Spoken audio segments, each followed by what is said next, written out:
Chapter 4. Now when the adversaries of Judah and Benjamin heard that the children of the captivity were building a temple unto the Lord, the God of Israel, then they drew near to Zerubbabel and to the heads of the fathers' houses, and said unto them, Let us build with you, for we seek your God as you do, and we do sacrifice unto him since the days of Esarhaddon, king of Assyria, who brought us up here. But Zerubbabel and Yeshua and the rest of the heads of the fathers' houses of Israel said unto them, You have nothing to do with us to build a house unto our God, but we ourselves together will build unto the Lord, the God of Israel, as King Cyrus, the king of Persia, hath commanded us. Then the people of the land weakened the hands of the people of Judah, and harried them while they were building, and hired counselors against them to frustrate their purpose all the days of Cyrus, king of Persia, even until the reign of Darius, king of Persia. And in the reign of Ahasuerus, in the beginning of his reign, wrote they an accusation against the inhabitants of Judah and Jerusalem. And in the days of Artaxerxes wrote Bishlam, Mithridath, Tabiel, and the rest of his companions unto Artaxerxes, king of Persia, and the writing of the letter was written in the Aramaic character, and set forth in the Aramaic tongue. Rehum the commander and Shimshai the scribe wrote a letter against Jerusalem to Artaxerxes, king, in this sort. Then wrote Rehum the commander and Shimshai the scribe and the rest of their companions, the Deni, and the Arphaxadi, and the Tarpali, the Arphasi, the Arkathi, the Babylonians, the Shushaniki, the Dachi, and the Elami, and the rest of the nations whom the great and noble Asanappar brought over, and said in the city of Samaria, and the rest that are in the country beyond the river, and now. This is the copy of the letter they sent unto him, even to Artaxerxes the king, your servants, the men beyond the river, and now. Be it known unto the king, that the Jews that came up from you are come to us unto Jerusalem. They are building the rebellious and the bad city, and have finished the walls, and are digging out the foundations. Be it known now unto the king, that if this city be builded, and the walls finished, they will not pay tribute, impost, or toll, and so you will endamage the revenue of the kings. Now because we eat the salt of the palace, and it is not meet for us to see the king's dishonor, therefore have we sent and announced to the king, that search may be made in the book of the records of your fathers. So shall you find in the book of the record, and know that this city is a rebellious city, and hurtful unto kings and provinces, and they have moved sedition within the same of old time. For which cause was this city laid waste. We announced to the king that if this city be builded, and the walls finished, by this means you shall have no portion beyond the river. Then sent the king an answer unto Rehum the commander, and to Shimshai the scribe, and to the rest of their companions that dwelt in Samaria, and unto the rest beyond the river, Peace. And now the letter which you sent unto us hath been plainly read before me, and I decreed, and a search hath been made, and it is found that this city of old time hath made insurrection against kings, and that rebellion and sedition have been made therein. There have been many mighty kings also over Jerusalem, who have ruled over the country beyond the river, and tribute, impost, and toll was paid unto them. Make you now a decree to cause these men to cease, and that this city be not builded, until a decree shall be made by me. And take heed that you be not slack herein. Why should damage grow to the hurt of the kings? Then, when the copy of King Artaxerxes' letter was read before Rehum and Shimshai the scribe and their companions, they went in haste to Jerusalem unto the Jews, and made them to cease by force and power. Then ceased the work of the house of God which is at Jerusalem, and it ceased until the 2nd year of the reign of Darius king of Persia. All right, let's go back up to verse 1. Now, in the last chapter, we remember they was keeping this festival, even the festival of tabernacles. And the foundation of the Lord's house had been finished. They had finished it by then. And they was having a great celebration. making a lot of noise. They had drawn some attention to themselves by doing this, and it was hard to tell whether this was a celebration or a mourning, for the weeping and the joy was about 50-50, the sound of the crying and the sound of the joy. It would be hard to tell what was going on, but we'll find out. It still draws some attention to themselves, and that's where we're going to be picking this up in verse 1. Now when the adversaries of Judah and Benjamin heard that the children of the captivity were building a temple unto the Lord, the God of Israel, and this would be all those that had been around, that was around there, during the period that the children of Israel, or actually the children of Judah, had been carried off into captivity, this period of 70 years, we're going to see that the king of Assyria had brought people in to live in that land. And it was during this period, and that's who we're talking about. These would be their adversaries, or those that had set themselves against them, against Judah and Benjamin. Benjamin was the son of my strength, or the son of my right hand. I refer to him, and those of Judah, those are praisings. When they heard that these that had come back from the captivity, that had been gone into Babylon and Persia and brought back, they were building this temple back up for God, God of Israel, not one of these other not a gods, too.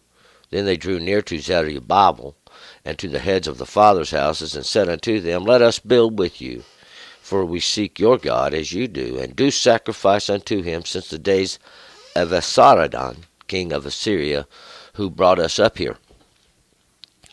So all these of the land, they get together and they come to the heads of the houses, to those they would gather in the gate. These are the heads of those tribes that had been brought back to Zerubbabel. And Zerubbabel is the one who was parched in Babylon, scorched there, we should say. They want to build with them the house of God. Because since the days of Esarhaddon, he would be the king of Assyria. Asher, that's Assyria. That was the place long before. He was a descendant of Noah. This was a place there where they raised up that which was exalted, this that resembles life forever. That was what that was about. Esarhaddon. Esarhaddon is this Asher. Asher was given a brother. Asher has given a brother, or this like understanding. That's what a brother is, to be from the same mother. Mother is the understanding or reflection of your father. But these are those of the Asher that brought them up there, that set them in the land. 3. But Zerubbabel and Yeshua, and the rest of the heads of the fathers' houses of Israel, said unto them, You have nothing to do with us to build a house unto our God, but we ourselves together will build unto the Lord, the God of Israel, as King Cyrus, the king of Persia, hath commanded us. And Zerubbabel and Yeshua, Zerubbabel, once again, he is that one that was parched in Babylon, and Yeshua, he has saved, and the rest of all the heads of the fathers' houses of Israel, that's those that contend with the Mighty One. They say, You got nothing to do with this. This is our God. This is the one who rules over us, and you have nothing to do with it. They had all their other ways, and they worshiped God, even though they was making offerings unto him and sacrifices. They did it in their understanding, which was polluted, see, but not according to the law. It has to be done according to the law. We'll see that Cyrus was the king of Persia when the decree went forth, and Cyrus had given a decree for them to build this. And it's going to be documented later on, even though we'll find that Artaxerxes, when a search was made for information, it was made for just that information. It wasn't made for the fact that Cyrus had made a decree, and that's a decree of a Persian king, and it can't be turned back by any man. Cyrus is the one who possesses the furnace. He is the king of Persia. The Persia is the splendor. 4. Then the people of the land weakened the hands of the people of Judah and harried them while they were building. So now the people are going to harry them. harry means to harass. It's a plural form of harassment. They are constantly harassing, and this causes them to slow down in their work. 5, and hired counselors against them to frustrate their purpose all the days of Cyrus, the king of Persia, even until the reign of Darius, the king of Persia. So all during this period of Cyrus, he would be the king of Persia when this would begin. And Cyrus's, this was probably Cyrus the second. His reign's not going to last as long. He would be that, once again, that king of splendor, Persia, even unto this reign of Darius. Darius is a word that simply means Lord, and he would be the king of Persia. We'll find out, because Darius is going to reestablish the decree that Cyrus gave in the first place. 6. And in the reign of Khosrus, in the beginning of his reign, wrote they an accusation against the inhabitants of Judah and Jerusalem. And Khosrus is the one who will silence the poor. We just read about him in Esther. And during his reign, see, these accusations, they would be probably some of those that would bring these accusations against the Jews at that time, even in Shushan. 7. And in the days of Artaxerxes wrote Bishlam, Mithridat, Tabiel, and the rest of his companions unto Artaxerxes, king of Persia, and the writing of the letter was written in the Aramaic character and set forth in the Aramaic tongue. This would be during the days of Artaxerxes.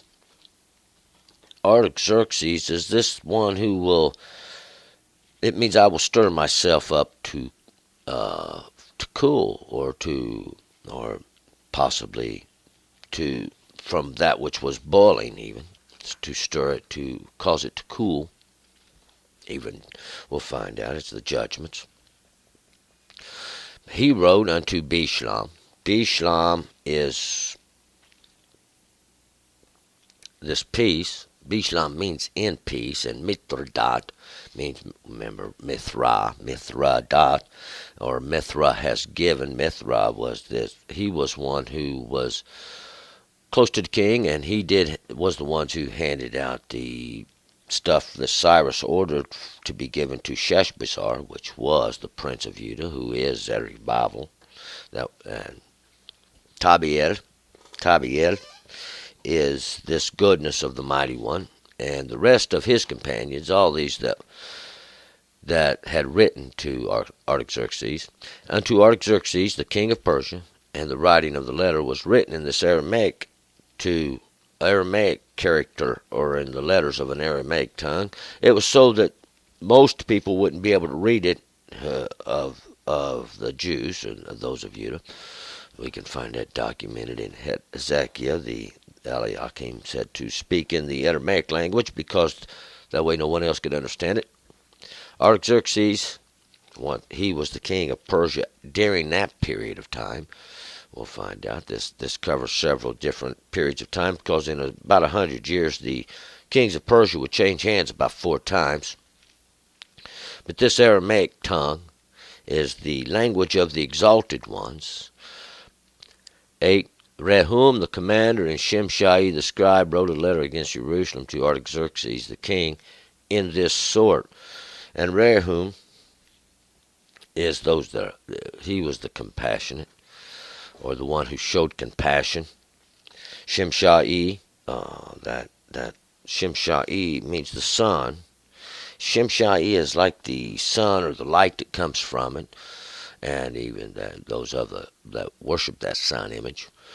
One of the scribes, they are the ones that wrote that letter against Jerusalem, against the place of peaceful teachings, unto Artaxerxes. 9. Then wrote Rehum, the commander, and Shimshai the scribe, and the rest of their companions, the Deni, the Arpharsatake, the Tarpali, the Arpharsi, the Arkavi, the Babylonians, the Shushanaki, the Dihiki, the Elami, And these would be all those nations that was in that area. The Dani would be those that are of the judgments. Those of judgments, the Arphaxadi. The Arphaxadi are these are the ones that will cause the division. They cause the division of deception. It's divided up by them. The Tarpeli, they that are of the fallen. The Arpharsi, that's the ones that will cause the division.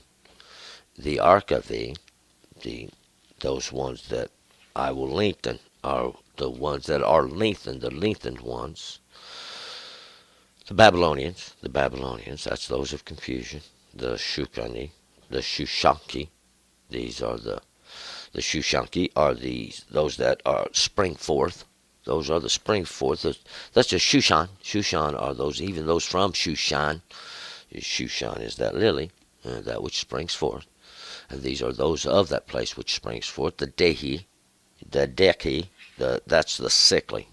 And the Elami, we know who the Elami are. They are the ones who think they are going to inhabit eternity. 10. And the rest of the nations whom the great and the noble Asenapar brought over and set in the city of Samaria, and the rest of that are in the country beyond the river, and now. And this was the great noble Asenapar. The Asenapar is this horned bull, even that horned bull, who this strengthened one.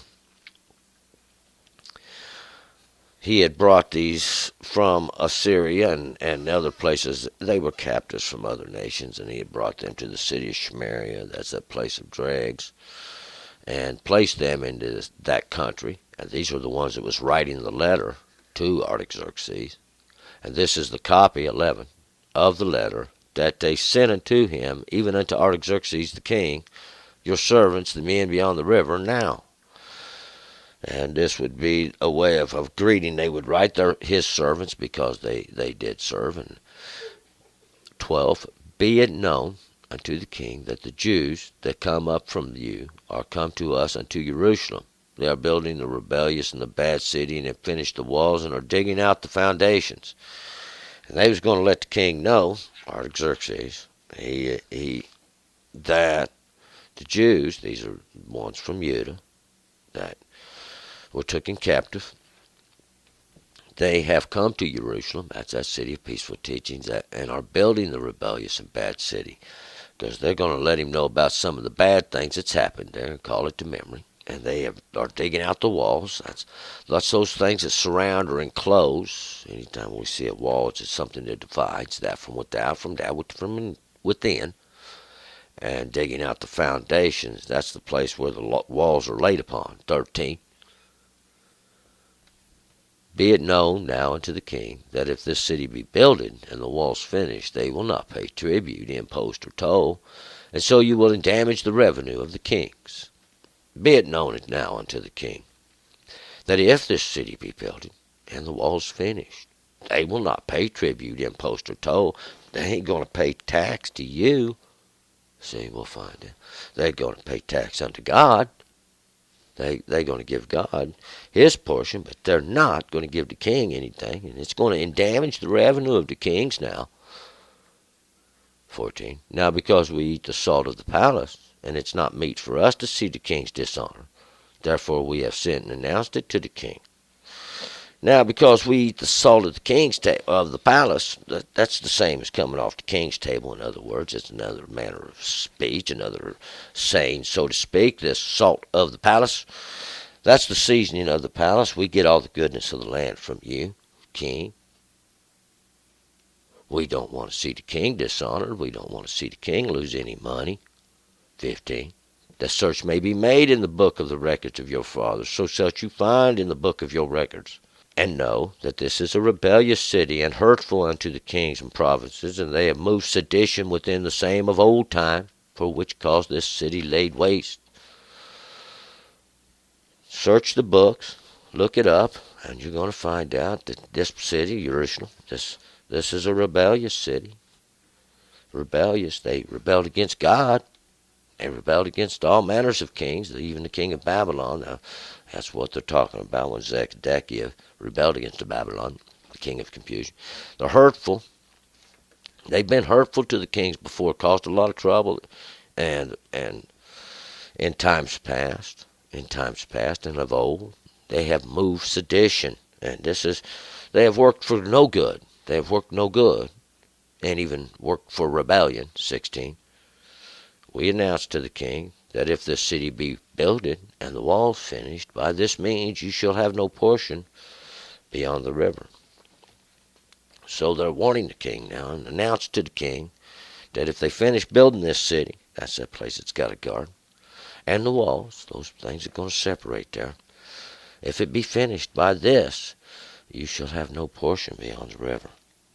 The king would be cut off, seeing his portion would be taken away from beyond the river. That's those waters that descend. See, that's those waters that descend. 17. Then sent the king an answer unto Rehum the commander, and to Shimshai the scribe, and to the rest of their companions that dwell in Samaria, and unto the rest beyond the river, peace and now. So now the king's going to send back reply. He's going to reply to that letter. We'll find out. Right back to Rehum. He's the commander. He's the one in charge. He is the compassion, the one over compassion. And to Shimshai the scribe, he's the one that's going to recount it, write it all down. He's that light that's shining forth. And the rest of all their companions. These were all those that dwelt in Samaria. That's that place of dregs. And unto the rest that were beyond that river, those waters that descended. 18. The letter which you sent unto us hath been plainly read before me. So they plainly made known to the king what's been done. 19. And I decreed, the search hath been made, and it is found that this is a city of old time that hath made insurrection against the kings, and that rebellion and sedition hath been made therein. So the king had his scribes search the records, and they'd found out just what they had told him was true. The records had been searched, and in the old time, this was a place of insurrection, a place where they had caused damage to the kings, and rebellion, and sedition. There's troublemakers had been found there. 20. There have been mighty kings also over Jerusalem, who have ruled over the country beyond the river, and tribute and impost and toll was paid unto them. And these would be the great kings, these that actually followed God and did what God told them. God prospered them greatly even then. These would be the mighty kings that were over Jerusalem and that had ruled all the country beyond the river. They had paid toll. These paid taxes and impost and tribute, we'll find out, to the kings of Jerusalem. 21. Make you now a decree to cause these men to cease, and this city be not builded until a decree shall be made by me. So Artaxerxes sends out an order and tells them, make you a decree, cause it to stop until my scribes can get this thing wrote up, because see, we'll find they're going to have to look for any prior decrees. It's going to take a little while. 23. Then when the copy of King Artaxerxes' letter was read before Rehum, Shimshai the scribe, and their companions, they went in haste to Jerusalem unto the Jews, and made them to cease by force and power. So, as soon as Rehum and Shimshai and all his buddies, they get the letter back from Artaxerxes, that's one who's going to stir it all up, they run in a hurry over to Jerusalem. They run over there, and they cause the Jews, that's those of Judah, to cease. Well, that's where Jerusalem would be, in Judah.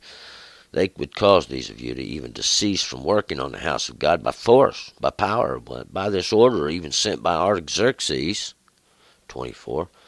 Then ceased the work of the house of God, which is at Jerusalem, and it ceased unto the 2nd year of the reign of Darius, the king of Persia. And it would stop. These where they would stop working on the house of God, which was in Jerusalem. This would be the second temple, and when they went back to build it, it stopped, and this work would stop until the 2nd year, and we're going to be able to witness this. We can always witness by the 2nd year. That's the greater understanding. It would be during the reign of Darius. Darius is the Lord. Darius is a title of the Lord. It means Lord. He is the king of Persia. That is the Molech of splendor.